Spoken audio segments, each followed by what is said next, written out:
विधानसभा budget सत्र के तीसरे दिन के सत्र शुरू होते ही सदन में विधायक सुखविंदर सिंह सुक्खू ने पहले दिन हुए हंगामे को लेकर सदन में प्रस्ताव लाया। उन्होंने कहा कि कांग्रेस के विधायकों के खिलाफ एक तरफा कार्रवाई की गई है, जबकि सत्ता पक्ष के विधायक और मंत्री ने धक्केबाजी शुरू की थी, जबकि उनके खिलाफ कोई कार्रवाई नहीं की गई। सुक्खू ने कहा कि कांग्रेस के 5 विधायकों के निलंबन को वापस लिया जाए, नहीं तो कांग्रेस के विधायक सदन को नहीं चलने देंगे। विधायकों के निलंबन पर सख्त रवैया अपनाए हुए है और उसने साफ कह दिया है कि यदि निलंबन वापस नहीं होता है तो सदन को चलने नहीं दिया जाएगा। इस पर संसदीय कार्य मंत्री सुरेश भारद्वाज ने कहा कि राज्यपाल के अभिभाषण में सरकार के 1 साल का लेखा जोखा होता है, जिसको सदन में रखा जाता है और ये राज्यपाल पर निर्भर होता है कि उन्होंने पूरा अभिभाषण पढ़ना है या नहीं।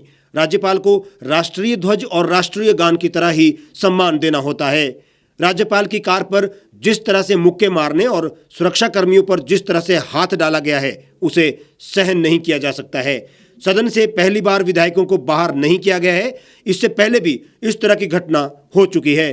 क्या पहले करना क्या बाद में करना, उस सारे विषय में वो अपने आप अपनी पार्टी में निर्णय करें, लेकिन जो घटना घटित हुई है उस घटना पर उनको तुरंत खेद व्यक्त करना चाहिए था। राज्यपाल महोदय जी के पास जाकर के माफ़ी मांगनी चाहिए थी और उसके बाद जो है हिमाचल प्रदेश की जनता से भी माफ़ी मांगनी चाहिए उनको, क्योंकि उन्होंने जो काम किया है वो संवैधानिक व्यवस्थाओं के अनुरूप नहीं किया है। कांग्रेस के विधायकों के निलंबन को आपसी बातचीत से बहाल किया जा सकता है, लेकिन कांग्रेस के विधायकों को पहले बिना किसी कंडीशन के राज्यपाल से माफ़ी मांगनी होगी। उसके बाद ही बातचीत से बहाली पर निर्णय लिया जा सकता है।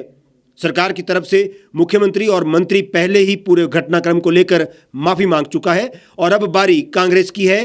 पहले माफी मांगे, उसके बाद निर्णय होगा। सभी सदस्यों ने जिनने बोलने की बात की, सुखविंदर सुक्खू जी ने बोलने के लिए आग्रह किया, लंबा बोले। आशा कुमारी जी ने कहा कि मुझे भी बोलना है, उनको भी बोलने का मौका दिया। उन्होंने बहुत लंबी अपनी बात विस्तार से कही और हमारे पार्लियामेंट्री अफेयर मिनिस्टर ने उनको जवाब दिया, सरकार के पक्ष को उनके सामने रखा।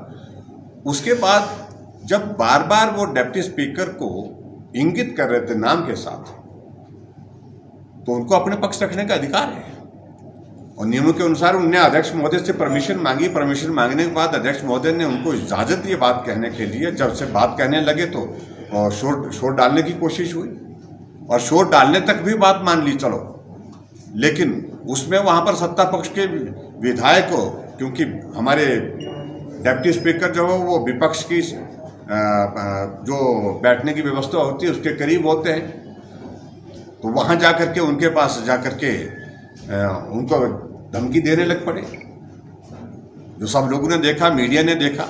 तो ये उचित नहीं है, ये तरीका ठीक नहीं है। आप क्या सोचते हैं कि किसी की आवाज़ को इस प्रकार से सदन के अंदर और सदन के बाहर दबा सकते हैं? और किस प्रकार का पोस्टर उन्होंने कल वहाँ पर लगाया हुआ था, उनको उन सारी चीज़ों पर माफ़ी मांगनी चाहिए, क्योंकि डिप्टी स्पीकर भी उस आसन को सुशोभित करते हैं जहां अध्यक्ष बैठते हैं। ये गुंडागर्दी नहीं चलेगी, नहीं चलेगी, नहीं चलेगी। मुख्यमंत्री धमकाना बंद करो, बंद करो, बंद करो। गुंडागर्दी नहीं चलेगी, नहीं चलेगी, नहीं चलेगी। मुख्यमंत्री धमकाना बंद करो, बंद करो, बंद करो। उनको रद्द करो, रद्द करो, रद्द करो। एक तरफा निष्कासन नहीं चलेगा, नहीं चलेगा, नहीं चलेगा। एक तरफा निष्कासन नहीं चलेगा, नहीं चलेगा, नहीं। विधानसभा अध्यक्ष विपिन सिंह परमार ने कहा कि सत्ता पक्ष ने मामले को लेकर अपना पक्ष रख दिया है, जिस पर कांग्रेस विधायक आशा कुमारी ने भी चर्चा में भाग लेने की अध्यक्ष से इजाजत मांगी। कांग्रेस विधायक आशा कुमारी ने कहा कि राज्यपाल अभिभाषण पूरा नहीं देना चाहते, इसकी जानकारी विपक्ष को क्यों नहीं दी गई। विपक्ष राज्यपाल का घेराव नहीं कर रहा था, बल्कि शांतिप्रिय ढंग से अपना प्रदर्शन कर रहा था, लेकिन सरकार ने राज्यपाल के जाने के रास्ते को क्यों क्लियर नहीं करवाया, उनको गमले के ऊपर से क्यों ले जाया गया। राज्यपाल जी से अगर ये चाहते हैं कि सरकार की जो कमियां हैं उसकी माफी विपक्ष मांगे, तो उस पर हम विचार करेंगे कि सरकार की गलतियों की माफी मांग रहे हैं हम जाए। अगर सरकार हमसे ऐसा अनुरोध कर रही है तो अभी हमारी सीएलपी की बैठक होगी, हम बताएंगे कि सरकार चाहती है कि उनकी जो गलतियां हैं, उन्होंने जो गलत काम किए हैं, उन्होंने जो धक्का लगाया है, उन्होंने जो हमारे सदस्यों के साथ दुर्व्यवहार किया है, उन्होंने जो कैंपस के अंदर पुलिस बुलाई है, उन्होंने जो 4 मिनट के अंदर विधानसभा रिकन्वीन की है, उन सारी चीजों की माफी सरकार की ओर से हम जाके मांगे तो हम अभी इस पे विचार करेंगे। तो सबसे ज्यादा नारे उनकी तरफ से लग रहे थे, गुंडागिर्दी नहीं चलेगी, ना कि विपक्ष की तरफ से। तो वो अपने सदस्यों को समझाएं कि ऐसा शब्द क्यों यूज किया। हम में से जिसने भी ऐसा यूज किया था, चाहे वो मैं ही थी, हमने यूज करते साथ ही वापस भी ले लिया कि अगर ये शब्द जो है इसको हम नहीं कहना चाहेंगे आपको। मगर एक बात निश्चित है, जो आरोपी है हंसराज जी, मैंने हाउस में भी कहा और अभी भी कह रही हूँ कि हमारे छोटे भाई की तरह है सबके, लेकिन अगर वो इस तरह का अपना व्यवहार रखेंगे कि अपने विपक्ष के सदस्यों को धक्का मुक्की करेंगे, वो भी लीडर ऑफ ऑपोजिशन को धक्का मुक्की करेंगे, तो निश्चित तौर में उनको हाउस में, विपक्ष जब हाउस के अंदर होगा उनको बोलने नहीं देंगे। किसी ने गलत करने की मंशा ही नहीं थी, इंटेंट ही नहीं था, लेकिन भारतीय जनता पार्टी ये सोचकर कार्य कर रही है कि हम जो करेंगे वो सही है, जो कांग्रेस पार्टी सही भी करेगी उसको गलत ठहराना है, ये उनकी मंशा है। खबरों में बने रहने के लिए सब्सक्राइब करें द रीव टाइम्स, लाइक और शेयर करना ना भूलें।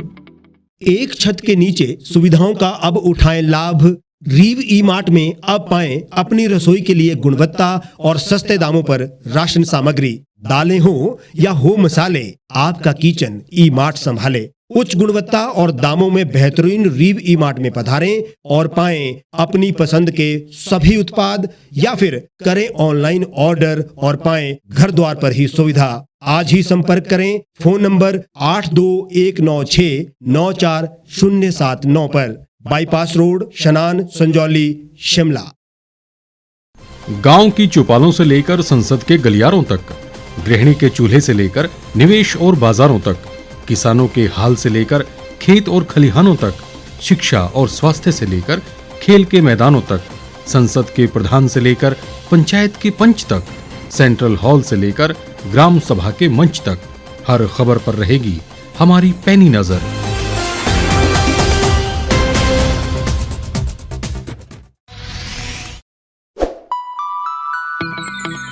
लेटेस्ट खबरों के लिए यूं ही देखते रहिए द रीव टाइम्स। लाइक, शेयर और सब्सक्राइब करना ना भूलें।